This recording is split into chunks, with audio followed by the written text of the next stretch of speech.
Hello student, very welcome you all on the recorded session of Reasoning with Sandeep ब्रह्मांड। Reasoning with Sandeep ब्रह्मांड के recorded session में आप सभी का स्वागत है। आज हम एक नया टॉपिक पढ़ने वाले हैं। टॉपिक है लॉजिकल सीक्वेंस ऑफ वर्ड्स। ठीक है, शब्दों का सार्थक क्रम। ये टॉपिक काफ़ी अच्छा है, इजी है, मुश्किल तो नहीं है बिल्कुल।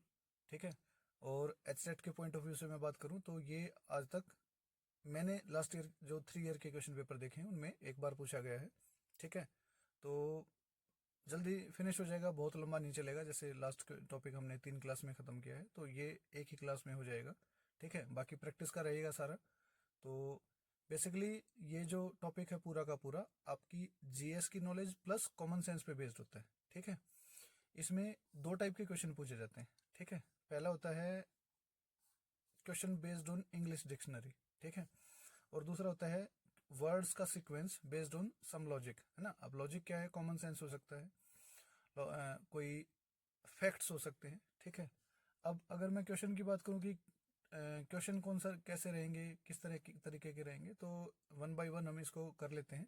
सबसे पहले हम इंग्लिश डिक्शनरी वाले को फोकस करते हैं और बहुत डिटेल में नहीं पढ़ेंगे ना, क्योंकि डिटेल में मैंने आपको बता दिया। देखिए, ना तो इतना अभी इस का ये जो सीरीज है हमारी, ये एचटेट के लिए मैं फोकस कर रहा हूँ, तो ना तो इतना अभी हमारे पास समय है। एग्जाम का नहीं पता है कब डेट आ जाए और कब क्या है।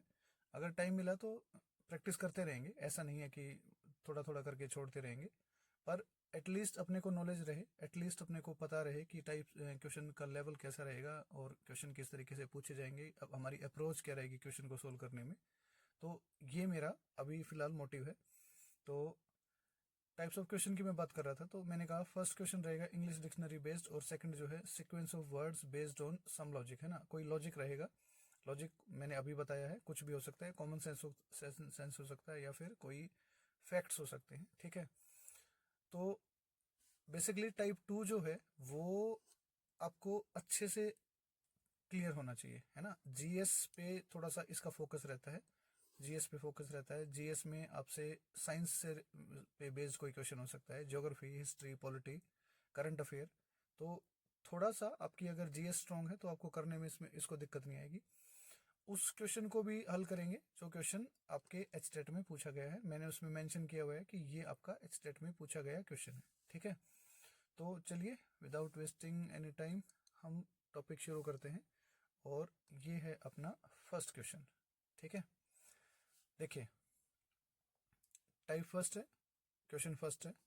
तो अपने को अभी तक देखिए डिक्शनरी बेस्ड क्वेश्चन नहीं पूछा गया है, पर क्योंकि ये इसी का हिस्सा है, और जो नहीं पूछा गया है दैट डजेंट मीन कि आगे पूछा नहीं जा सकता है। ठीक है, तो खाली नॉलेज के लिए। और इसमें देखिए कुछ कोई साइंस नहीं है, कोई अलग कोई कोई ट्रिक्स नहीं है, कुछ नहीं है। मैं सिर्फ नॉलेज के लिए क्वेश्चन मैंने आपके सामने लिखा है। तो इसमें कुछ नहीं होता है।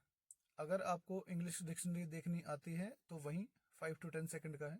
ठीक है, अगर नहीं आती है तो मैं अभी क्लियर कर देता हूँ, और एक छोटी सी चीज़ मैं शेयर करूंगा ताकि आप कुछ टाइम बचा पाए। ठीक है, देखिए क्वेश्चन ये ऐसा है कि अगर आपको इंग्लिश डिक्शनरी देखनी आती है, भले आपकी स्पीड कम है ज़्यादा है जो भी है, आप क्वेश्चन तो बना ही लोगे।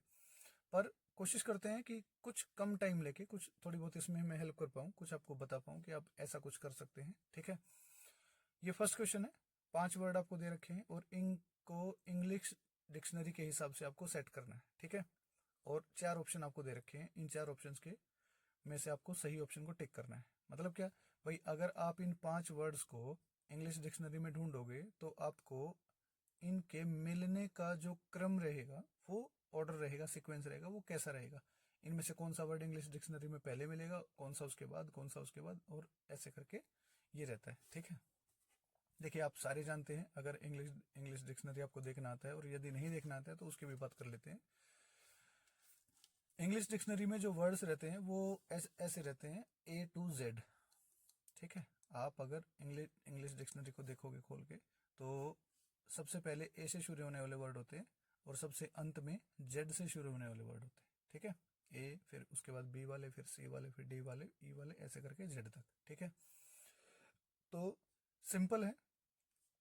इंग्लिश अल्फ़ाबेट में जो वर्ड पहले आता है, इंग्लिश डिक्शनरी में भी वो वर्ड पहले आएगा। और जो वर्ड बाद में आता है इंग्लिश डिक्शनरी में वो वर्ड बाद में आएगा। ठीक है, तो यहाँ पर मैं आपको एक ऑप्शन एलिमिनेशन के बारे में भी मैं थोड़ा डिस्कस करूंगा ताकि आप जल्दी से क्वेश्चन तक पहुंच पाए। देखिए, अपने को पीएचडी नहीं करनी है रीजनिंग में, ठीक है, पर अपना क्या है, अपने को स्पीड प्लस एक्यूरेसी पे फोकस करना है। ठीक है, ये दो चीज़ें अगर हमें मिली तो ये 10 क्वेश्चन हम with in 5 to 6 minute 7 minute में हम इसको बना लेंगे और अच्छा स्कोर होगा अपना, कम से कम 8 9 10 हम क्वेश्चन आराम से ठीक कर लेंगे। ठीक है, चलिए शुरू करते हैं। देखिए, सबसे पहले क्या है, मैंने कहा इंग्लिश अल्फ़ाबेट में जो वर्ड पहले आता है इंग्लिश डिक्शनरी में भी वो पहले आएगा, जो बाद में आता है वो बाद में आएगा। ठीक है, फोकस करो। आप देखोगे पांचों के पांचों वर्ड क्या है, आर से स्टार्ट हो रहे हैं। तो आर तक तो सारे ये पांचों वर्ड क्या है, इक्वल हैं। आर के बाद क्या है, ए, यहाँ पर क्या है ए, यहाँ पर क्या है ए, ये क्या है ओ, और ये क्या है ओ। ठीक है, तो देखिए आप सबको पता है आर का, तो आर तक तो ये पांचों के पांचों क्या है, कॉमन है, समान है, बराबर है। उसके बाद क्या है ए, आपको दिख रहा है यहाँ ए है रेशियो में, रेज, रैपिड, रॉबिन और रॉयल।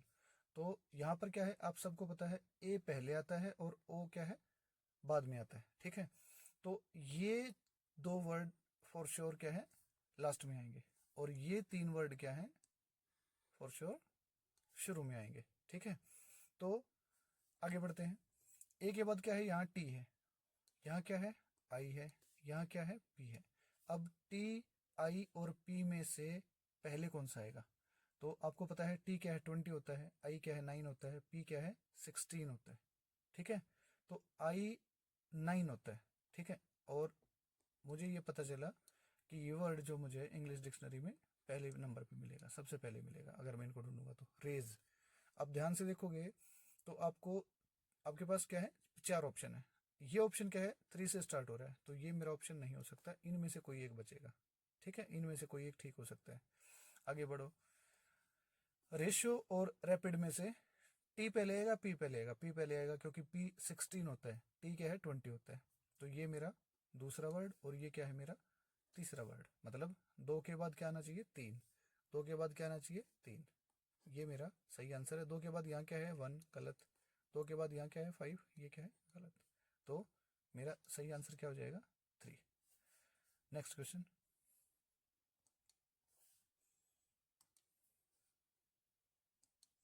देखिए क्या है, पोस्ट, पेज, पेंट, पेनी और पील। तो 2 क्वेश्चन मैंने लिखे हैं प्रैक्टिस के लिए, और सबको क्लियर हो जाएगा अच्छे से। सेम अप्रोच है, करने का तरीका वही है। सबसे पहले जो वर्ड इंग्लिश अल्फाबेट में जो पहले आता है वो पहले, जो बाद में आता है वो बाद में। तो पी, यहाँ तक देखोगे पांचों वर्ड क्या है, पी से स्टार्ट होने वाले हैं। यहाँ क्या है, ओ, यहाँ क्या है, ए, यहाँ क्या है, ए, यहाँ क्या है, ई, और यहाँ क्या है, ई। तो इन सब को अगर ध्यान से देखोगे तो आपको यहाँ पर ये 2 कॉमन दिखेंगे, ऑप्शन नंबर 2 पेज और ऑप्शन नंबर 3 पेंट। तो यहाँ पर क्या है, पी ए, पी ए। अब आगे क्या है, जी, यहाँ क्या है, एन, जी क्या होता है 7, एन क्या होता है 14। तो जी 7 पहले आएगा, तो ये मेरा पहला वर्ड होगा, ये मेरा दूसरा वर्ड होगा। ठीक है, आगे बढ़ो। यहाँ क्या है, ये ओ से स्टार्ट हो रहा है, पोस्ट फर्स्ट जो है, और फोर्थ क्या है, पेनी, ई से स्टार्ट हो रहा है, और फिफ्थ पील क्या है, ई से स्टार्ट हो रहा है। तो यहाँ पर ये पक्का मेरा 5वें नंबर पे जाएगा। ठीक है, अब देखिए ऑप्शन एलिमिनेशन जो मैं बोल रहा हूँ आपको, बहुत अच्छे से वर्क करता है। ऑप्शन एलिमिनेशन अगर आप फोकस करोगे, जैसे फर्स्ट क्वेश्चन में हमने किया था, ऑप्शन एलिमिनेशन आप करोगे तो कंप्लीट क्वेश्चन आपको हल नहीं करना है। ठीक है, जहां पर आप क्लियर हो जाओ, जहां पर भी ऐसा हो जाए कि ऑप्शन एलिमिनेट हो गए हैं, जैसे वहां पर थर्ड वर्ड जो था, जैसे हमने थर्ड वर्ड को फाइंड आउट किया था, क्लियर किया था कि ये होगा, उसी टाइम हमारे बाकी ऑप्शन एलिमिनेट हो गए थे और अपना आंसर निकल गया था। तो कंप्लीट करने की ज़रूरत नहीं है, आप ऑप्शंस को एलिमिनेट करते चले और जल्दी से आंसर बन जाएगा। ठीक है, तो पोस्ट, पेज, पेंट, अब 3 हम बना चुके हैं। अब देखिए आप फटाफट क्या करो, आपको पता है पोस्ट जो है, फर्स्ट जो हमारा वर्ड है वो सबसे लास्ट में आएगा, 5वें नंबर पे आएगा, 5th प्लेस पे आएगा। तो आप जाके ऐसे ऑप्शंस को एलिमिनेट कर सकते हो जिन ऑप्शंस में लास्ट में 5 नहीं है, आप उन ऑप्शंस को हटा दो। और अगर बाई लक अच्छा हुआ कि लास्ट में 4 ऑप्शंस में से एक ही ऑप्शन ऐसा था जिसमें लास्ट में 5 लिखा हुआ था, तो अपने को कंप्लीट क्वेश्चन को हल करने की ज़रूरत नहीं है। ठीक है, चलिए इसको सोल्व करते हैं पूरा। क्या है, पेनी और पील, तो यहाँ तक ई तक बराबर है, आगे क्या है N14 और यहाँ क्या है ए, तो ये मेरा किस नंबर पे जाएगा 3, और ये किस नंबर पे जाएगा 4 नंबर पे। ठीक, क्लियर, आई होप क्लियर हो गया होगा। आगे बढ़ो। नेक्स्ट क्वेश्चन है onion, onset, oxide, overt and opera. तो फोकस करो, ओ से स्टार्ट होने वाले हैं सारे, ठीक है, ओ से स्टार्ट होने वाले हैं। तो यहाँ क्या है एन, यहाँ क्या है एन, यहाँ क्या है एक्स, यहाँ क्या है वी और यहाँ क्या है पी। तो यहाँ देखो एन क्या होता है 14, एक्स क्या होता है 24, वी क्या होता है 22, पी क्या होता है 16। तो सबको पता है हम लोगों को कि एन क्या है 14 है और पी क्या है 16 है। तो अब ध्यान से सुनो, ऑप्शन एलिमिनेशन कैसे काम करेगा। मुझे पता है कि ये दोनों फर्स्ट और सेकंड पोजीशन पे रहने वाले हैं, क्योंकि यहाँ पर क्या है एन से स्टार्ट होने वाला है, ठीक है। ओ तक तो देखो सारे कॉमन है, ओ से तो सारे कॉमन है। यहाँ क्या है एन है, यहाँ एन है, यहाँ एक्स है, यहाँ वी है और यहाँ क्या है पी है, ठीक है। तो एन आपको पता है पहले आता है, एक्स बाद में, वी बाद में और पी भी बाद में। तो एन वाला जो है फर्स्ट और सेकंड ऑप्शन, इनमें से कोई एक फर्स्ट और सेकंड पे रहने वाला है। ओपेरा ऑप्शन नंबर 5, ये जो है डेफिनेटली थर्ड प्लेस पे आएगा, ठीक है। अब ध्यान से देखो उन ऑप्शंस को, जिन ऑप्शंस में ओपेरा को यानी कि इस 5वें वर्ड को थर्ड पोजीशन पे रखा गया, ठीक है। अगर बाई लक एक ही ऑप्शन ऐसा हुआ जिसमें थर्ड प्लेस पे ओपेरा लिखा है, तो अपने को क्वेश्चन हल नहीं करना पड़ेगा, सिंपल, वही जो मैं बार बार बोल रहा हूँ, ऑप्शन एलिमिनेशन। आप फोकस करो इस चीज पे, बहुत अच्छा है। तो ऑनियन ऑनसेट, तो N14 है, आगे देखोगे आई क्या है 9 है, यहाँ एस क्या है 19, ठीक है। तो फोकस करो, ये मेरा क्या है फर्स्ट पोजीशन रहेगा, ये क्या है सेकंड पोजीशन रहेगा और ये मेरा क्या है थर्ड पोजीशन रहेगा, क्लियर।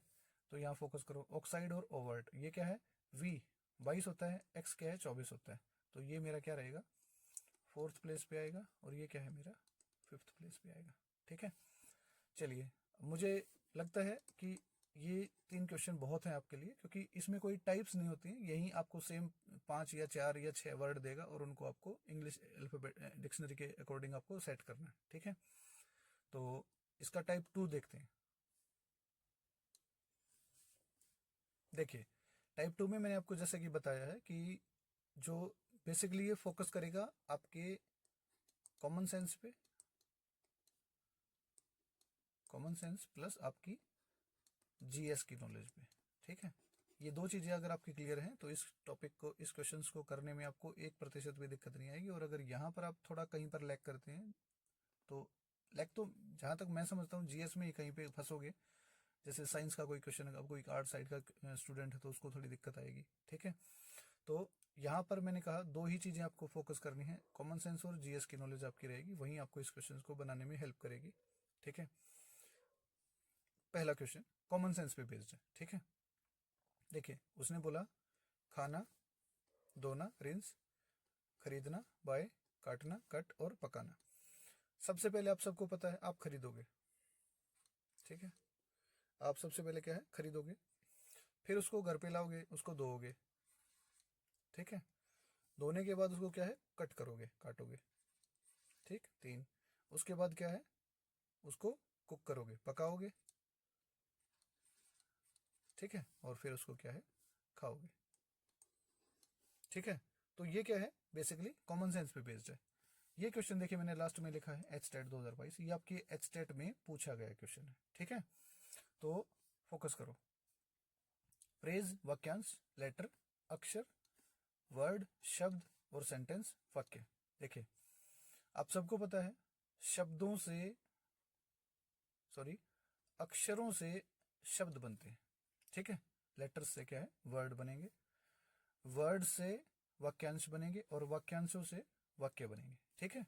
तो सही इसका जो सीक्वेंस रहेगा वो क्या रहेगा, लेटर से वर्ड बनेंगे, ठीक है, वर्ड से वाक्यांश और वाक्यांश से वाक्य, ठीक है। इजी है, हार्डली 5 सेकंड 10 सेकंड हार्डली लगनी है, इससे पहले ही हो जाएगा, ठीक है। चलिए नेक्स्ट देखते हैं। ये नेक्स्ट क्वेश्चन है, क्वेश्चन है कावेरी, नर्मदा, गोदावरी, गंगा और कृष्णा, ये क्या है बेसिकली हमारी नदियां हैं, ठीक है। और इन नदियों को बड़े से छोटे के क्रम में आपको लगाना है। ठीक है, तो ज्योग्राफी का क्वेश्चन है। अभी मैं बोल रहा था जीएस पे आपको थोड़ा सा कमांड आपकी ठीक ठाक होनी चाहिए, तो क्वेश्चन को बनाने में दिक्कत नहीं आएगी आपको। ठीक है, तो फर्स्ट पोजीशन पे अगर इन क्वेश्चंस को इसको ध्यान से देखोगे तो आपको पता है हमारी जो सबसे बड़ी और सबसे पवित्र नदियों में जिसको गिना जाता है वो है गंगा नदी। ठीक है, सेकंड प्लेस पे रहेगा नर्मदा। ठीक है, थर्ड प्लेस पे रहेगा गोदावरी। फोर्थ प्लेस पे रहेगा कृष्णा, और लास्ट बच गया कावेरी।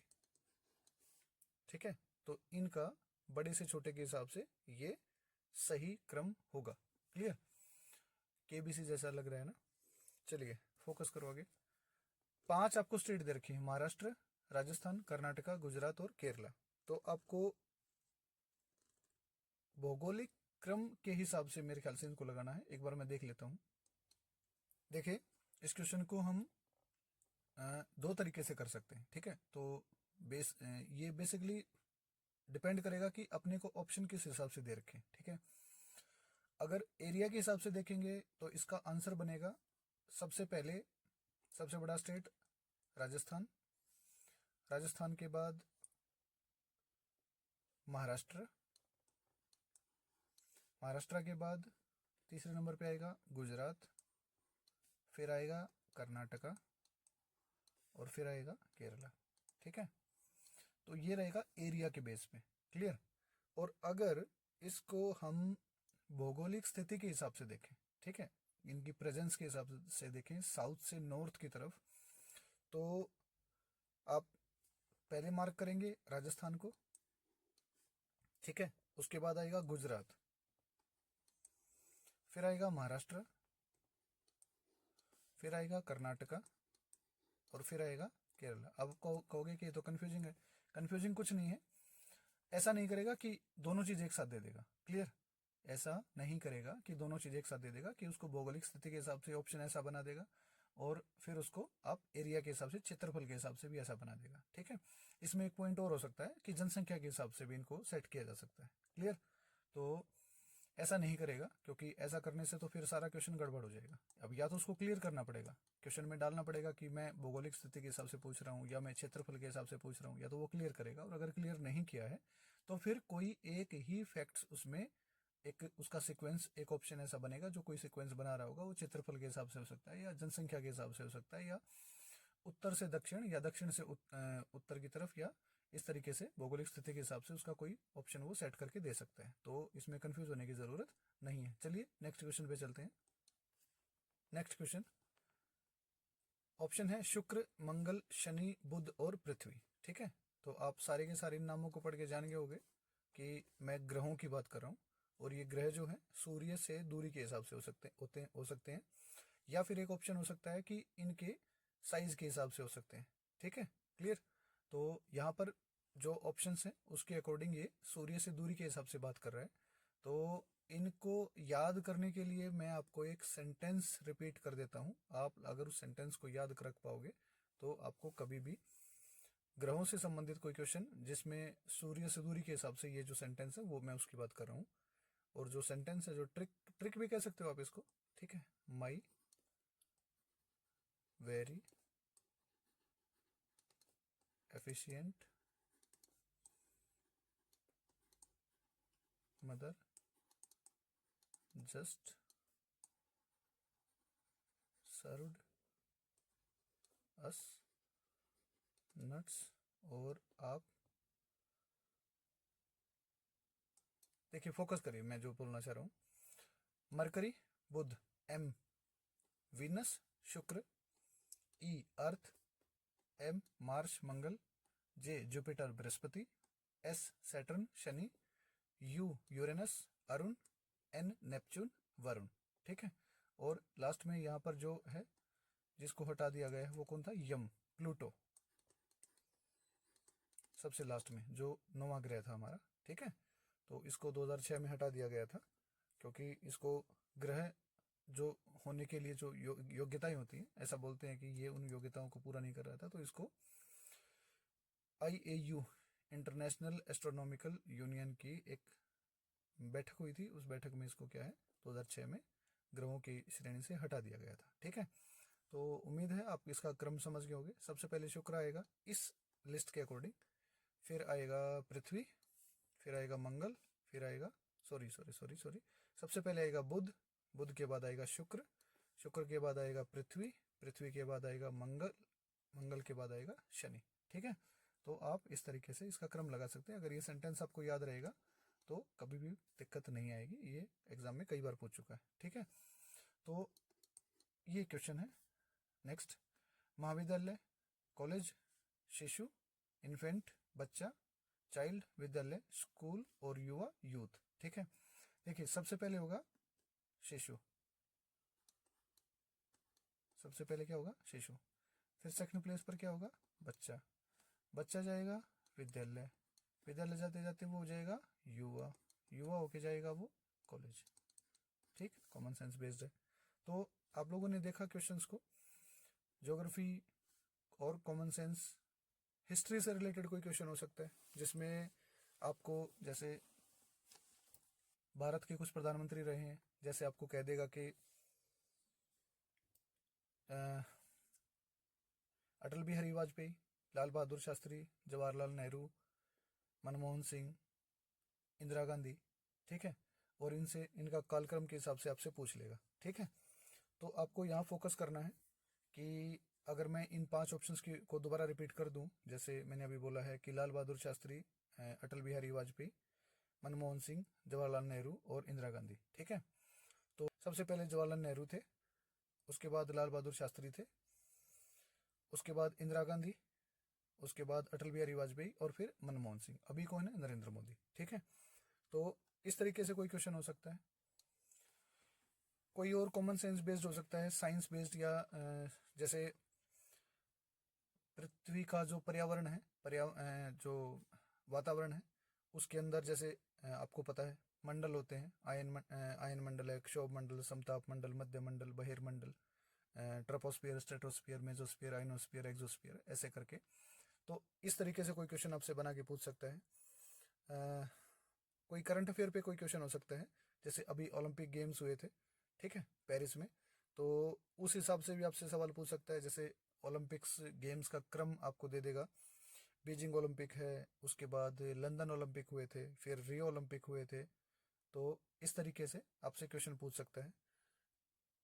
हिस्ट्री में और जा सकता है, जैसे भारत के जो गवर्नर जनरल थे, जैसे कॉर्नवालिस था, डलहौजी था, कर्जन था, कैनिंग था, माउंटबेटन था, तो वारेन हेस्टिंग्स था, तो इस तरीके से इनको भी आपसे पूछ सकता है कि कौन पहले आया था, कौन बाद में आया था।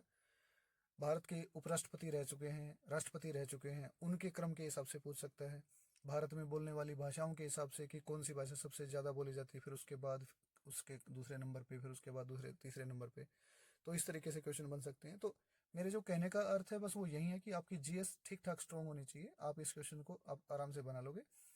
प्रैक्टिस शीट आप लोग कमेंट करें, मैं डाल दूंगा, कोई प्रॉब्लम नहीं है मुझे, पर मुझे उम्मीद रहेगा आप लोगों के कमेंट्स का, आपके राय का, आप लोगों को कुछ हेल्प मिल रही है, नहीं मिल रही है, जैसा भी है जो भी है, बिल्कुल ईमानदारी से आप मेरे सामने अपनी बात रख सकते हैं। और इस टॉपिक को मैं यहीं ख़त्म कर रहा हूँ। ठीक है, बाकी इसकी सारा प्रैक्टिस है, कुछ सीट मैं आपको प्रोवाइड करता हूँ, कुछ आप लोग प्रीवियस ईयर पेपर से हेल्प लीजिए। ठीक है, ये क्वेश्चन भी मैंने जितने आपके सामने रखे हैं अभी, ये सारे प्रीवियस ईयर एग्जाम के क्वेश्चन हैं, किसी न किसी एग्जाम में ये पूछे जा चुके हैं। ठीक है, चलिए फिर मिलते हैं, थैंक यू।